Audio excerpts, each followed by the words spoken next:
Students of CBSE board class 10th and class 12 कैसे हैं बच्चे आप सब। आज आपके लिए एक बहुत ही इंपॉर्टेंट वीडियो लेके आई हूँ। आपके सारे टेंशन्स जो है वो आराम से रिलीज हो जाएंगे। बच्चों, सीबीएसई ने अपने ऑफिशियल वेबसाइट पर आप देख सकते हैं आपके लिए हैंडबुक्स एंड मैनुअल्स रिलीज कर दिया है for the session 2022 and 23, right. So आप बच्चे जो कॉम्पिटेंसी बेस्ड क्वेश्चन से डर रहे थे, तो सीबीएसई ने सारे क्लासेस के लिए जो है वो कॉम्पिटेंसी बेस्ड क्वेश्चन रिलीज कर दिए है, ताकि हर बच्चा इसको अच्छे से प्रैक्टिस कर सके, राइट। एक और बहुत ही इम्पोर्टेंट खुशखबरी आप लोगों के लिए ये है बच्चों की, जितने भी अभी तक एग्जाम्स हुए हैं ना, चाहे वो हिंदी का हुआ हो या कोई भी सब्जेक्ट का अब तक जो एग्जाम हुआ है, पेपर्स जो है वो बिल्कुल ही इजी आए हैं, मॉडरेट लेवल तक भी नहीं है।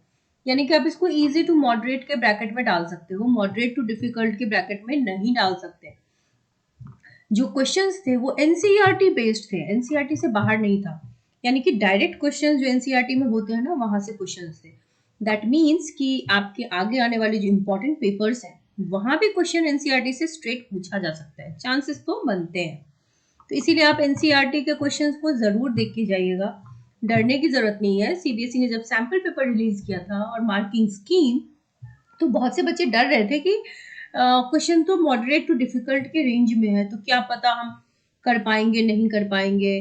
But the question is found to be very easy.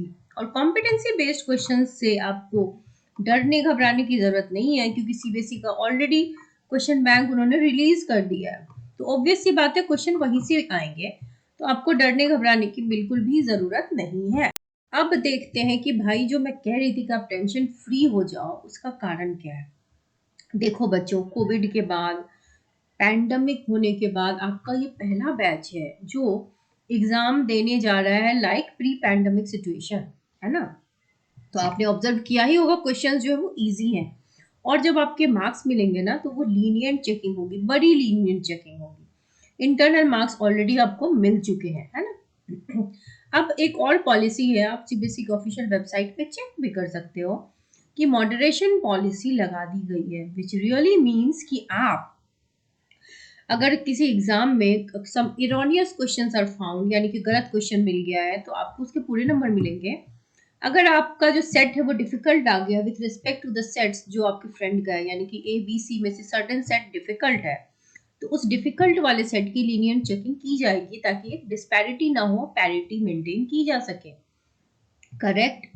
अब आते हैं एक इम्पॉर्टेंट बात जिसको कहते हैं स्टेप मार्किंग। सीबीएसई में स्टेप के नंबर होते हैं। आपने अगर मान लो कोई क्वेश्चन 3 स्टेप का है, उसमें से एक स्टेप लिखा, तो एक स्टेप का नंबर आपको मिलेगा।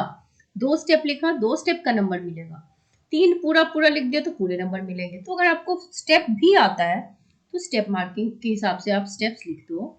अब एक बड़ी इंपॉर्टेंट चीज है विच इज अटेम्प्ट मार्क, यानी कि अगर आप क्वेश्चन अटेम्प्ट करते हो ना, तो जिस हद तक आप अटेम्प्ट कर पाओगे, यानी कि जिस एक्यूरेसी के साथ अटेम्प्ट करोगे, उतने नंबर मिलेंगे।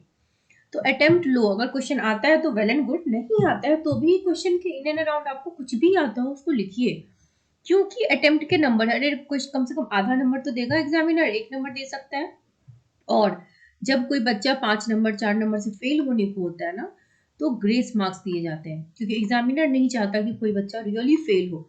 तो वो फिर लूप्स ढूंढता है कि लूप होल कहाँ है जहाँ पे बच्चे को नंबर हम दे सकें।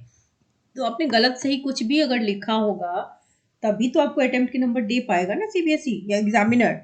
तो उसके लिए भी अटेम्प्ट लेने बहुत जरूरी है। अब कई बच्चे ये कहते हैं कि मैम, हम जब एग्जामिनेशन सेंटर जाते हैं, एक तो जो इस बार 12th भी दे रहे हैं वो भी 10th दिए नहीं है, तो उनका भी पहला एक्सपीरियंस है बोर्ड का, और 10th वालों को तो है ही। कई बच्चों को एग्जाम फोबिया होता है, फिर एग्जाम का इतना प्रेशर होता है, पेरेंट्स भी क्रिएट करते हैं, टीचर्स भी क्रिएट करते हैं, बच्चे खुद इनबिल्ट होता है दोस्तों की वजह से, जिसको पीयर प्रेशर कहते हैं। सोशल प्रेशर, आपके रिश्तेदारों का प्रेशर, फ्रेंड्स का प्रेशर, सोसाइटी का प्रेशर, ये होता है, दिस इज अ फैक्ट, जिससे हम भी गुजरते थे, तो वी अंडरस्टैंड दैट। तो बेटा प्रेशर मत लो। ज्यादा से ज्यादा एक्सट्रीम केस क्या हो सकता है, कोई बच्चा किसी सब्जेक्ट में पास नहीं हो पाएगा ग्रेस मार्क्स के बावजूद, तो क्या है, देयर इज एन ऑप्शन, 1 महीने बाद इम्प्रूवमेंट एग्जाम होता है, वो दे सकते हैं। बट आपको उसकी नौबत ही नहीं आएगी, आप पास हो जाओगे। पास करना is not a difficult thing. आपको अगर 5 साल का पीवाईक्यूज भी देख के जाओगे तो भी पास हो जाओगे, है कि नहीं। एमसीक्यूज इस बार बढ़ा देंगे, एमसीक्यूज कर लिया। कई बच्चे तो एग्जामिनेशन हॉल में भी इधर उधर से पूछ के लिख लेते हैं, तो वहां से भी वो पास हो जाते हैं। तो मैं ये नहीं कह रही कि आप जाके इधर उधर से पूछो, बट एनसीईआरटी पढ़ के जाओगे, अगर बेसिक 5 साल के क्वेश्चन करके जाओगे, तो आप क्यों नहीं पास होगे बताओ। तो अटेम्प्ट लेना बहुत जरूरी है। सपोज एग्जामिनेशन सेंटर में जाकर के आप ब्लैंक हो गए, होता है, हम कभी कभी हो जाते हैं blank, so which is okay. घबराहट होती है ना, तो घबराहट के मारे हमें लगता है कि हमें कुछ नहीं आ रहा, ये तो बोर्ड है, बड़ा इंपॉर्टेंट है। It's not that. आप बोर्ड पास करने के 5 साल बाद इस चीज को फील करोगे कि इतना इंपॉर्टेंट नहीं था जितना हम इसको समझ रहे थे। ठीक है, तो तब क्या करोगे, ब्रीथ वेल, लंबी सांस लोगे, फिर 2 से 3 बार क्वेश्चन को रीड करो। थोड़ी देर बाद ना आप काम होगे तो आपको लगेगा कि अरे कुछ तो हमें आते हैं, तो उसको टिक करके आप लिखना शुरू करो। लिखते लिखते आपका कॉन्फिडेंस लेवल थोड़ा अप होगा। फिर जब आपने जो भी क्वेश्चंस आते थे लिख लिए होंगे ना, फिर आप उन क्वेश्चंस पे जाओ जो आपको नहीं आते थे, उनको पढ़ना शुरू करो। पढ़ते पढ़ते उसमें से भी काफी कुछ होगा जो आपको आता ही होगा। ठीक है, जब वो क्वेश्चन आप कर लोगे ना, अब मान लो कि एक आधा क्वेश्चन बच गया जो हमें नहीं आता है, तो अब हम उसे छोड़ के नहीं आएंगे, अटेम्प्ट लेके आएंगे। उसके इन एंड अराउंड अगर हमें फिर भी नहीं कुछ आ रहा, तो क्वेश्चन में तो कोई इन्फॉर्मेशन है, उसी के बारे में कुछ ना कुछ घुमा फिरा के आप लिख दो। ठीक है, नंबर कम से कम हाफ मार्क्स तो टीचर आपको उसके भी दे ही देगा, हाफ मार्क्स या 1 मार्क्स। तो ऐसा करोगे तो अब इस तरीके के माइंडसेट से आप पास हो सकते हो, मेंटालिटी से पास होते हो। एमसीक्यूज जो है ना बड़े स्ट्रेट हैं, तो एग्जाम्पलर होता है सीबीएसई का, वहां से एमसीक्यूज आप देख लो, आप एमसीक्यू लेकर के भी पास हो जाओगे। कॉम्पिटेंसी बेस्ड क्वेश्चंस में क्या होते हैं, पैराग्राफ होता है, उसी के क्वेश्चंस होते हैं, तो उस पैराग्राफ को रीड करके भी आप सॉल्व कर सकते हो। So this is not a big thing, right. अब देखते हैं पासिंग क्राइटेरिया। देखो, अगर आप क्लास 10th के हो तो फुल मार्क्स तो 100 है सब्जेक्ट का, 33 आपकी पासिंग क्राइटेरिया, मिनिमम 33 मार्क्स आपके होनी चाहिए। तो 10th वालों का थ्योरी होता है 80 का और इंटरनल होता है 20 का। तो आप 10th के हो भाई, कई बच्चे मुझसे पूछते हैं, मैं पर्सनली सबको बता नहीं पाती, लेट मी क्लैरिफाई कि क्लास 10th के बच्चों का थ्योरी प्लस प्रैक्टिकल, यानी कि आपको 100 में 33 चाहिए, आपको इंडिविजुअली थ्योरी और प्रैक्टिकल में नहीं चाहिए। ठीक है, क्योंकि आप 10th के हो। तो अगर बच्चा आपने 20 में 20 लाया, तो आपको अगर मिनिमम 13 मार्क्स थ्योरी में आते हैं, क्या आप उतना नहीं ला सकते हैं? बिल्कुल ला सकते हैं, तो भी आप पास हो। आप क्लास 10th के बच्चे हो, राइट। मान लो कि टीचर ने 20 में 18 ही दिए, तो 13 से 15 या 16 नंबर तो ले आओगे ना। पर आपको 18 से कम तो टीचर नहीं देगा, तो 15 नंबर मान लो कि, मान के चलो तुम्हें 18 ही मिला है, तो 15 नंबर ले आओ। 15 नंबर लाना it's not a big deal. 15 आप अटेम्प्ट लेते लेते भी 15 नंबर ले आओगे, इसलिए छोड़ना नहीं है, स्टेप मार्किंग करनी है, स्मार्टली बिहेव करो एग्जाम में, बी स्मार्ट, तो आपका मैक्सिमम आउटपुट आएगा। करेक्ट। अब देखते हैं क्लास 12th का। अगर आप क्लास 12th के बच्चे हैं, फुल मार्क्स तो आपके भी 100 होते हैं, लेकिन आपको थ्योरी में इंडिविजुअली 33% लाना है और प्रैक्टिकल में भी 33% लाना है।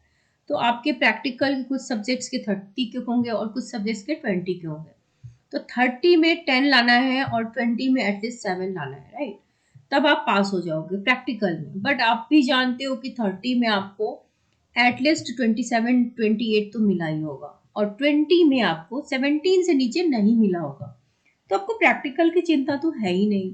अब देखो थ्योरी, थ्योरी कुछ सब्जेक्ट 70 नंबर का है, विच इज 70, कुछ सब्जेक्ट्स 80 मार्क्स का है। तो अगर आप यहाँ पर आपको 33% लाना है, राइट, 33 मार्क्स नहीं लाना है।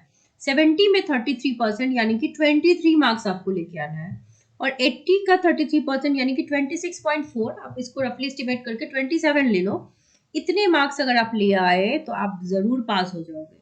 एमसीक्यूज करके, कॉम्पिटेंसी करके और अटेम्प्ट्स ले करके भी अगर आपने बहुत कम पढ़ाई की है तो भी पास हो जाओगे। और अगर मान लो 2-4 नंबर से किसी का रह जाता है ना, तो एग्जामिनर आपने अटेम्प्ट लिए होते हैं वहां पे वो नंबर बिठा देता है, क्योंकि बोर्ड का काम ये नहीं कि फेल करना। This is not a competitive examination, this is an academic examination. So you don't have to worry, डरने घबराने की जरूरत नहीं है। आप अच्छे से पढ़ाई करो, आप बिल्कुल पास हो जाओगे। So all the very best to all students, do subscribe the channel and share this video with your friends, ताकि उनको भी इसका बेनिफिट मिल सके। All the very best.